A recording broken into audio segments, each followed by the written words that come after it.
Assalamualaikum warahmatullahi wabarakatuh. Halo sahabat Al dimanapun berada, salam sukses. Oke, kali ini saya akan buat tutorial gimana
biar fitur-fiturnya bisa disempurnakan.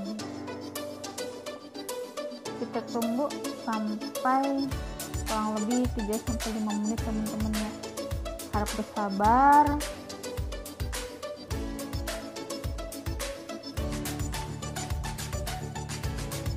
Oke, kita langsung masuk saja ke aplikasi KineMasternya, apakah watermarknya masih ada atau sudah hilang. Yuk kita klik. Nah, aku pilih rasionya yang ini. Oke teman-teman, seperti yang kalian lihat, watermark KineMasternya sudah tidak ada. Nah, itu dia tutorial kali ini, semoga bermanfaat dan salam sukses. Assalamualaikum.